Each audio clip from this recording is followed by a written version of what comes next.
প্ৰতিদিন টাইমৰ উদ্যোগত আৰু ৰিলায়েন্সৰ সহযোগত আয়োজন কৰা আমাৰ ৰঙালী আমাৰ ট্ৰেন্স ছিজনটোৰ পাঠশালাত সুকলমে সমাপন হৈ গৈছে আৰু এই বিহু নাচ প্ৰতিযোগিতাত প্ৰায় ৬০জনৰো অধিক নাচনী অংশগ্ৰহণ কৰে।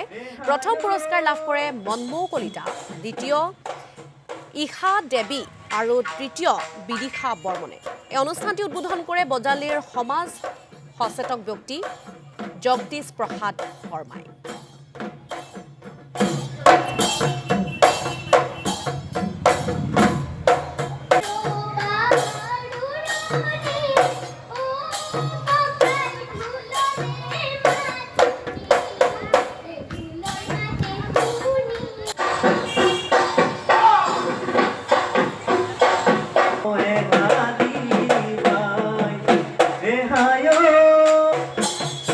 আজি পাঠশালাত অনুষ্ঠিত হৈ যায় বিহুগীত প্ৰতিযোগিতা আৰু আজিৰ এই বিহুগীত প্ৰতিযোগিতাত বহু সংখ্যক প্ৰতিযোগী অংশগ্ৰহণ কৰে আৰু প্ৰতিযোগীসকলে তেওঁলোকৰ বিভিন্ন ধৰণৰ বিহুৰ ভংগীমা প্ৰয়োগ কৰি সুন্দৰভাৱে নাচ পৰিৱেশন কৰে।